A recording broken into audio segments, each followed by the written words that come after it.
रायगडच्या पेण तालुक्यातील बेनसे सिद्धार्थनगर गावाच्या लगत अचानक आगीने पेट घेतला।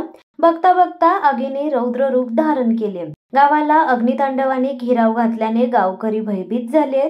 समय सूचकता राखत आपापल्या परीने ग्रामस्थ व तरुणांनी उपलब्ध पाण्याच्या वापराने आग विझवण्यासाठी प्रयत्न केलेत। मात्र कडाक्याचे ऊन व पालापाचोळा यांनी पेट घेतला।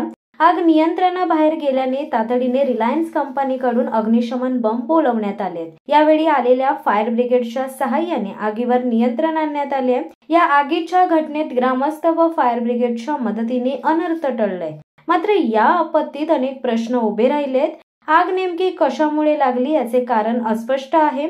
मात्र भविष्यात एखादी आपत्ती अथवा दुर्घटना घडली तर यावेळी फायर ब्रिगेडचे वाहन मदत कार्य करण्यास कुठून आणावे हा प्रश्न आता निर्माण झालाय। आपत्ती काळात फायर ब्रिगेड वाहन व रुग्णवाहिका येण्या जाण्यासाठी मार्ग उपलब्ध व्हावा अशी मागणी बेनसे ज्योतिर्पाडा स्थानिक प्रकल्पग्रस्त संघर्ष समितीचे पदाधिकारी व स्थानिक ग्रामस्थ करीत आहेत। अशातच रिलायन्स नागोठणे नव्या प्रकल्पाची संरक्षण भिंत झाल्यास आजच्या सारखी आग अथवा सिलेंडर स्फोटची घटना घडल्यास फायर ब्रिगेडचे वाहन गावात येणार कुठून? तातडीचे मदत कार्य कसे केले जाईल याचा रायगड जिल्हाधिकारी व आपत्ती व्यवस्थापन रिलायन्स व्यवस्थापन यांनी विचार करावा असे आवाहन करण्यात आले।